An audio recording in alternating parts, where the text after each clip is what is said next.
Mike Radich here, and I'm now joined on the phone by CFFC Welterweight champion Jonavin Webb. Jonavin, how are you? Good, how are you? I'm doing good. Jonavin, you got a fight coming up this Saturday night at CFFC 43. With the fight being on Saturday, what's your schedule like from now until the fight? Now it's just all about getting my weight down. So, just practicing, getting my sweat going and, and losing the pounds. But basically just, relaxing and cutting weight.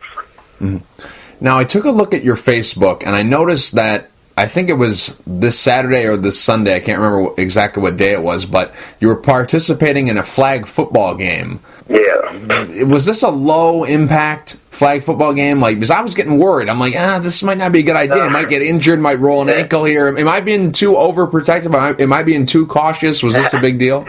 No, I was actually supposed to be the steady quarterback for that game. It was for the kids and all that. But, I'm very competitive, and they were having so much fun that I just wanted to jump in and play with them. So I ended up running down the field. I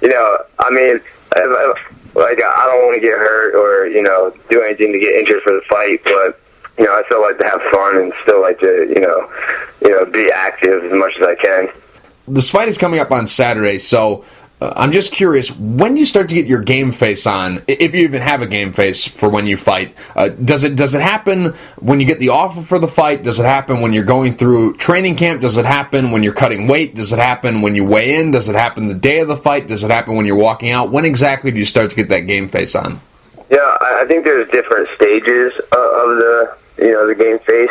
When you first hear who your opponent is, you get pumped. You want to train hard. You start, just picking up your camp and, pushing a little bit harder, and then, towards the end of camp, you start, getting a little tired of training, and then, you're just thinking about fighting, and that gets you, you get upset. Like, I hate training right now. I just want to fight. So, I'm going to take that out of alignment on Saturday. And then, again, when I get down there, I'm usually pretty fine, but once I'm back there and I get my hands wrapped is when I know it's about to go down. And it's either, beat somebody up or I'm going to get beat up. And, I get into that mode where, it's, kill or be killed. And, I think that's when the true game face really comes. Okay. Now, this fight is going to be taking place in Atlantic City. How far away is that from where you live? About like 30 minutes. Okay. It takes like 30, 40 minutes. Okay. Because you always have a pretty good crowd when you fight. Your family kind of takes over. They're the loudest people in the arena. Are you going to have a good crowd out there? Obviously, the main event of a very big card and fighting a very solid opponent like Lyman Good. What kind of crowd should we be expecting for you? Expect a crazy crowd. I think I sold, I don't know the exact number, but I think it's something like, 280 or Whoa. 280, and I'm still selling tickets right now. So, I sold a whole lot of tickets, and, my fans are very, very pumped for this fight. So you can expect it to be loud and crazy there. Mm-hmm. Definitely. Now, this fight, CFFC 43, this fight card, it features not one, not two, not three, but 4 world title fights, and you're the main event on this card. Is that a big deal for you to be the headliner of this event, or does it really not matter where you fight on the card? Yeah, it's a huge deal. Not even that I think every single fight on this card, even the undercard, could be a main event on, other shows, cards. And, I'm just honored that I'm going to be the main event for their first pay-per-view show and, first, really big fight like this, So I'm honored, Mm-hmm. Now, you're taking on Lyman Good. What are your thoughts about him as an opponent? I think he's a very, very tough and seasoned guy. He has a lot of experience, and I think it's going to be a really good fight. I have a game plan for him, and I know he has a game plan for me, and I feel like this fight, whoever dictates the pace is going to win, and that's my plan. Mm-hmm. Now, obviously, Lyman Good, his resume is top-notch. He was former Bellator welterweight champion, the first ever tournament winner and first ever champion for that organization for the welterweight division, and he's fought a lot of tough guys, beaten a lot of tough guys, and looking at your resume, he's obviously a step up in competition for you, but how big of a step up do you see him as? Do you see him as a big step up, or do you see him as the appropriate step in your career? I think it's the appropriate step. I feel like my whole career has been kind of mapped out perfectly, as of now, and I think they've given me the right fights. Tough fights at certain times, smart fights. Matchups have been pretty good, and I think this is just that next step. He has a name, he has a following, and I beat him. I take a lot of that, so. I think this is a fight that I need for my career, and win, lose, or draw, I'm going to give it my all. But I think this is the right fight for me. Mm-hmm. What do you think his camp is telling him to do against you in this fight? I think they definitely want to stay away from my takedowns. That's won me most of my fights, and that's probably his one biggest weakness. All of his losses, Ben Askren. Mm-hmm. Rick Hahn, they beat him, by taking him down. So I think he probably worked, very hard on takedown defense, and I still work my wrestling a lot, so I'm ready for that. Mm-hmm. Your style is a mixture of wrestling with Brazilian Jiu-Jitsu. Now, for the people who will be tuning in on pay-per-view and seeing you for the first time, what fighter out there, whether they're a big name or a guy that is just a recognizable name in the sport, what style, who out there is the closest to your style? A fighter that people would know of, whose style are you closest to? Someone who actually one of the first people I've ever seen do jiu-jitsu, what got me into jiu-jitsu was Jacare, mm-hmm. Ronaldo Sousa, mm-hmm. and he has very good takedowns, very good jiu-jitsu, and he's not like a lay or pray guy. I'm not going to take someone down and just try to, hump their leg for all 5 rounds. Like I take you down, but I want to either submit you or I want to, TKO you. I'm not going to just rest. And I think he kind of does the same thing. He never just holds anybody. He's always going for the finish, and I feel like I try to emulate that a little bit. Mm-hmm. I see. Now, with you being a grappler and your last name being Webb, was Spider really the only nickname you could have gone with? Man, I fought that so hard. I did not want that nickname. Like, with Anderson Silva and people like that. I didn't want to take that name. But the matchmaker at Cage Fury, he's the one who signed me and who looked for me while I was in the amateurs, and I think after my first or second fight, he started calling me the Spider, and I said no, and then it ended up on a couple MMA websites that was my nickname, so then it kind of just stuck, and just kind of been rolling with it right now until I can find a better one. Mm-hmm, mm-hmm. Now, is it spelled with a Y, or is it spelled with an I? It matters, So I think on my fight banner at the fights it's with a Y, and on my banner it's an I. I don't really care about the whole nickname thing. I've never given myself a nickname or anything, so whatever they want to spell it like, I don't care. Okay, I see. I was just curious about that. Now, Jonavin, you're undefeated as a pro, 7-0, and you're undefeated as an amateur. So I'm just curious, what's been your toughest fight to date? I was undefeated as an amateur, but I actually there was a disqualification where I got knocked out. The guy hit me illegally. That was probably my toughest fight, up to there. And then I actually fought him again when I was a pro, and his name was Whitney Jean-Francois. Mm-hmm. And he, that second time I fought him, there's a lot of things going through my mind, like thinking about getting knocked out again, and a lot of stuff like that. And that was the only fight where I really felt nervous beforehand. Like I felt, not the same as I usually do. Usually I feel so comfortable going into the cage.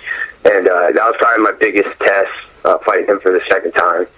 Mm-hmm. I see. Now, with you being undefeated as an amateur and undefeated as a pro, The old saying, you learn more from your losses than you do from your wins, doesn't apply to you because you're an undefeated fighter. And also the question of, what did you learn from your losses doesn't apply to you. I think it's a good question, but since you're undefeated, it doesn't apply to you. So, it doesn't make sense because, if you don't lose, you never learn. But obviously you are learning and you are improving fight after fight. So in these fights, what are you learning after a win? Because, everyone always says you learn more from a loss, but you got to learn something from a win. So what are you learning? I'm very critical about myself. Right. If I fight and I didn't finish the guy the way I wanted to, I'm going to, be mad at myself. That I'll be happy and celebrate that I won, but I'm going to go back in the gym and start working on the things that I messed up on. And, and like you said, with the, losing makes you, better or whatever. Like, I lose all the time in the gym. I train with some of the best people in the world, and, I get my ass whooped sometimes, and I learn from there. You don't have to lose out in the cage, to get better. Mm-hmm. Definitely. Now, you train with a great group of guys, like you mentioned. Renzo Gracie's school has top-notch guys everywhere you look in that room. Mm-hmm. Who do you usually go with when you're there? Well, I have Paul Felder and Sean Brady. Those are my two main training partners. But I train, I'll go to Ricardo Almeida and train with Frankie Edgar and Edson Barbosa and Marlon Moraes, so a lot of big name guys. Mm-hmm. And then I actually this camp I went out to New Mexico, trained at Jackson's, and I actually stood with Cowboy Cerrone on his ranch and trained with him for 3 weeks. So I'm always trying to go out and find good people to train with and get better. I see. How did that opportunity come about? Actually, my teammate Paul Felder is friends with him. He's been out there multiple times since he was an amateur. And, he called. He wanted some people to come and train with him to get ready for Bobby Green. Mm-hmm. And so we flew out. And, I live in Philly. I train in Philly now. And so we're out there training for Bobby Green, and then he gets a call that he's fighting Eddie Alvarez. And I'm friends with Eddie. I spar with Eddie all the time. I train with him. And it was a little crazy, but I still, helped Cowboy. And, I kept training with him for the 3 weeks that I was there. Oh, I see. Now, do you train with John Danaher at all? Yeah. I'll go on Mondays. I'll go up to New York City. This camp, I really didn't get to make it up too much, but I trained with John multiple times. Mm-hmm. What's it like working with him? Because I think he's one of the most fascinating minds in this sport. So what's it like? I got to know. Yeah, he's like a wizard. He's very soft-spoken and very intellectual. And at first you're he explains something and he says words that you never heard of before, and just very, very educated, and you think that you don't understand what he's saying, and then you go out and try the moves or try the position that he's showing, and then you get it, right away. So I don't know what he does, but he just has a great way of teaching and getting his point across to his students. Right. I love hearing him talk, and I love hearing him break down stuff. Like when GSP, when he was working with him, when he was doing the primetime shows for UFC, and when he was coaching on The Ultimate Fighter, when he was one of GSP's assistants. I really loved hearing him talk and break things down. I just think he's a fascinating mind, and he's never seen without a rash guard. The guy will wear a blazer with a rash guard under. It's crazy. Yeah. How can you not love a guy who's always in a rash guard? So. Yeah. So, anyways, Jonavin, how many fights do you have left on your contract with CFFC?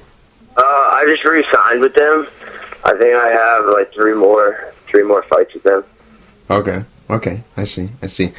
Now, obviously, a lot of people believe if you get a win over Lyman Good, that'll propel you into a big show. Do you think a win here gets you that opportunity? Obviously, CFFC, they've proven that they can get guys into a big show. They've done it time and time again, whether it's UFC, Bellator, World Series. They can get guys into the big show. So do you think you get a win here? Do you agree with the experts that if you get the win here, you can jump to a big show?